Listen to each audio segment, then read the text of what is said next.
Hello, welcome once again to Denton's Tales. Now this is a little video for, as they say here in Ireland, the day that's in it. And a very important day it was in olden times. The 1st of May. Known in ancient Celtic Ireland as Bealtaine, which is a great fire festival, beginning at sunset on April the 30th and ending at sunset on May the 1st. And it was one of 4 important festivals that occurred in pre-Christian Celtic Ireland, and they were Samhain on the 1st of November, marking the end of the harvest season and the beginning of winter, celebrated with bonfires on hilltops and thought to bring protective powers against evil spirits. Imbolc on the 1st of February marks the arrival of spring, celebrated with purification rituals symbolizing the awakening of the earth after winter. Lunasa on the 1st of August marks the beginning of the harvest season, celebrating the abundance of agriculture and the bounty of the land, you could say. And Bealtaine on the 1st of May, well, it marks the beginning of summer, celebrating fertility, renewal, and the awakening of new life. Early text called it the 1st of summer. Now, I've spoken about it previously, and this video is an updated version of that.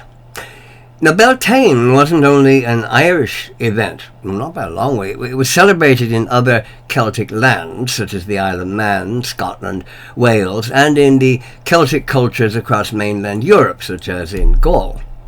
It saw the beginning of what we might call the pastoral season, livestock being taken out from barns and enclosures to enjoy the open pastures of summer. Oh, fun and gladdery abounding, tra-la-la-la-la, all over the place. But, and it was a very big but.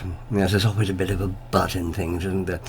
Magic rituals were required. Oh yes, magic rituals were required to protect them from harm, natural dangers, and, more importantly, in those very superstitious times, from the otherworldly machinations of the supernatural. One never knew what malevolent spirits might be hanging around. Trolls hiding under bridges, disgruntled dead people wandering around wanting to cause mischief, fairies and the like. What do you say? Fairies? Oh, no. Fairies weren't lovely little things fluttering around at the bottom of your garden like Tinkerbell in those days. Oh, not by a long way, dear. You really didn't want to annoy them. And guarding against such things often involved, yes, a fire ceremony. The ancient Celts, they simply loved fire ceremonies, and they really needed a little excuse to start lighting fires all over the place, especially on hilltops. Well, they loved putting them on hilltops because you could see them, for miles. There wasn't much in ancient Ireland that couldn't be helped with a good bonfire. Honestly, they lit a bonfire for the cat's birthday. Bonfires were lit at Bealtaine in honour of the sun and of the god Bel, an ancient deity associated with sun and fire, though some scholars do doubt Bel's actual part in it and see it as just being in honour of the sun itself. And these fires would normally be lit in very prominent locations, like up on hilltops where everybody could get a great view, celebrating the sun's warmth and that nurtured the world and brought forth the crops, etc., etc. But these fires were special. And just to show how special they were, all other fires would be put out. Yes, every fire that was already lit in the hearth, in the home, in lanterns, well, they would be extinguished. And then a special Bealtaine fire would be lit, and torches and lanterns would be lit from it, and then carried away to rekindle the fires of hearth and forge across the land. These special Bealtaine fires, of course, would be great public events, and people would jump over them as they grew less in order to purify themselves, bring fertility, good luck, and so forth, and hopefully not set themselves on fire in the process. Couples would actually jump over the fire hand in hand to re-pledge themselves to each other. I certainly wouldn't fancy trying that one. Well, there wasn't really much by way of entertainment back in those days, was there? I mean, there was no internet, no YouTube, no Netflix, didn't even have a public library, so I suppose I had to make the best of what they had. And leaping over fires was probably pretty exciting, I'm sure. And, as many people in later times flocked to motor races and air shows, denying, of course, that they were secretly hoping for some spectacular crash to liven things. Oh, perish the thought. I mean, they wouldn't do that. No, of course they wouldn't. Probably the ancient Celts were anticipating somebody adding to the fun of the day by going out in a blaze of glory, you might say. Oh, sure now, didn't Rory add so much to the Bealtaine fire? It were burning lovely, so it was, after he went and fell in it. Yes. There were shamanic rituals to protect crops, keep dairy produce safe from evil, to promote growth, and to protect people as well, because the spirits were thought to be particularly active at Bealtaine and at Samhain, the seasonal opposites, you might say, the two principal Celtic festivals given their placement during the year. And given the pastoral nature of these festivals, they would have been particularly important to herdsmen. And early Irish records give accounts of the ways the Druids would go about protecting the livestock. Remember those fairies were knocking about? Oh yes, you never knew what devilment they'd be up to. And the spirits, and let me ask you. 2 massive fires would be lit, now very, very close together, lit with what were described as great incantations. And then the cattle, and presumably other livestock as well, they would be driven between the fires. Yes, that is what I said. They would be driven between the fires. Now, animals do have a natural fear of fire, and they tend to run in the opposite direction very fast.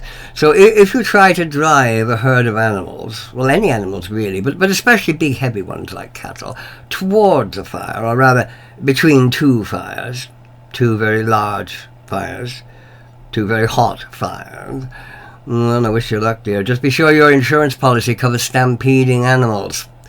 I don't know if it actually worked or not. I really don't. But if they kept on doing it, I suppose it must have. Though how many farmhands got trampled into the ground in the process, I do wonder. Did you protect your cattle last night, Connor? Oh, I did, surely, Brian. The Druids did their incanting stuff. Oh, so they did. And powerful incanting it was, to be sure. Oh, they were incanting all over the place, so they were. And then we lit the biggest fires you ever saw in your life.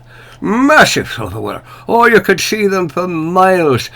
Oh, it was a bit of a job, mind you, to get the animals to go near them at all, let alone go in between them. But we got them through. We got them through in the end with a bit of kicking and shoving, like. Oh, sure, that's good, so it is. So they're all safe and protected now. Well, I wouldn't exactly say that. But no harm's going to come to them now, sure enough, since they all took sick and died after. Oh, 'tis sorry I am to hear that. Maybe the fires weren't big enough, or maybe the incanting wasn't incanted enough. Or maybe the whole thing was just a load of shite. Yes, one does wonder. Now, there is archaeological evidence for these fires. Traces of very considerable fires have been discovered at sites that would have held magical significance in those times.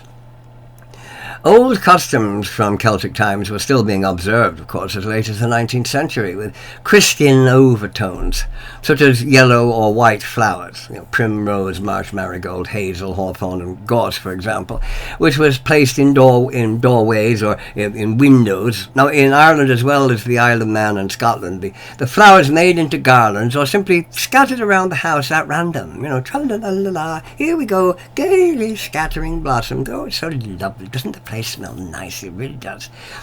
And they would have been attached to any equipment used for milking, making cheese or butter, and hung on the milk cows themselves to ward off malignant spirits and other associated nasty things. Yes, remember those fairies.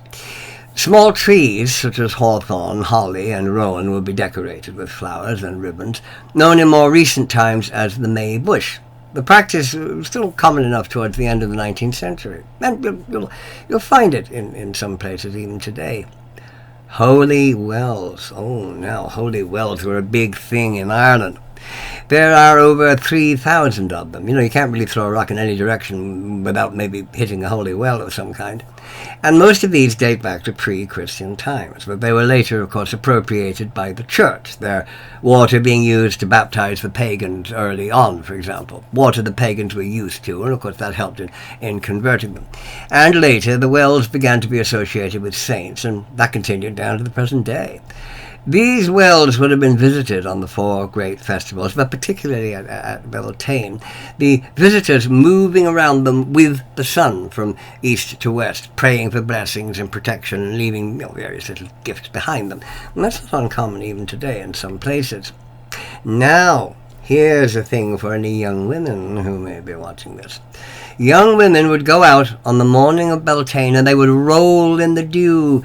Yes, they would roll around in the wet grass. Oh, tra-la-la-la-la, here we go, roll, roll, roll. Oh, we're getting so lovely and wet with dew. Yes, and you see, they thought Bealtaine dew had magic properties, and it would give good luck and health, and it would be collected and used later to wash with, giving youthfulness, yes, and sexual attractiveness. Yes, there you are. A few rolls in the wet grass and you suddenly, oh my God, you were glowing with sexual attractiveness. I'm sure it actually gave chills and rheumatisms a lot more than any sexual benefits. Rolling around in wet grass doesn't seem like much of an aphrodisiac to me, but who am I to argue with the wisdom of the ancients? Assuming, of course, they did have a lot of wisdom, which that particular practice does seem to call into question. But now, men, not to be left out, men, take note. If you used Bealtaine dew on your faces, yes, well, you would have grown luxurious beards. Oh, my God, the hair would simply be flowing out of your face, and you'd look ever so lovely. Yeah. Well, if you decide to do any of those things, when you do come down with rheumatism or an absolutely, smooth chin, and don't blame me. I'm just passing on what the ancients said. Many of the Bealtaine rituals were directed at the fairies. Oh, those fairies again, they're all over the place.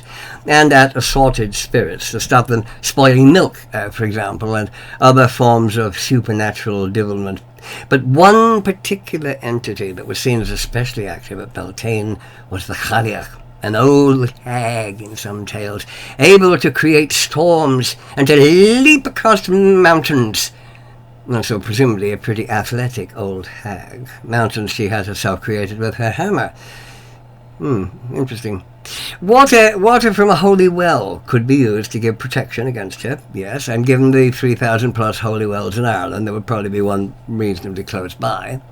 Decorating the cattle themselves with the suitable flowers could ward her off, and, very important, always take the herd out of the field and into a barn that had been blessed with the holy water, liberally sprinkling the cows as well, and do it before midday on Bealtaine morning. Yes, indeed, before the clock struck, or in those days probably the hourglass had been, run to the appropriate point, or the marked candle had burned down. Do it before midday on Bealtaine morning, and you could then thumb your nose at the old hag. Not you, oh hag.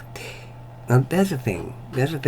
You drive your livestock out to frolic in the fields on Bealtaine and enjoy the lovely sunshine, suitably protected from harm with flowers and whatnot. And then you rush them back in again before noon to avoid the old hag. Yes, it makes perfect sense to me. I don't know about you. Putting 3 black coals under a butter churn could protect it from the fairies. I bet you didn't know that. Flowers were hung on the horns of cattle, and food would be left out on the doorstep and milk poured just in front of it for the fairies. Oh, the fairies again.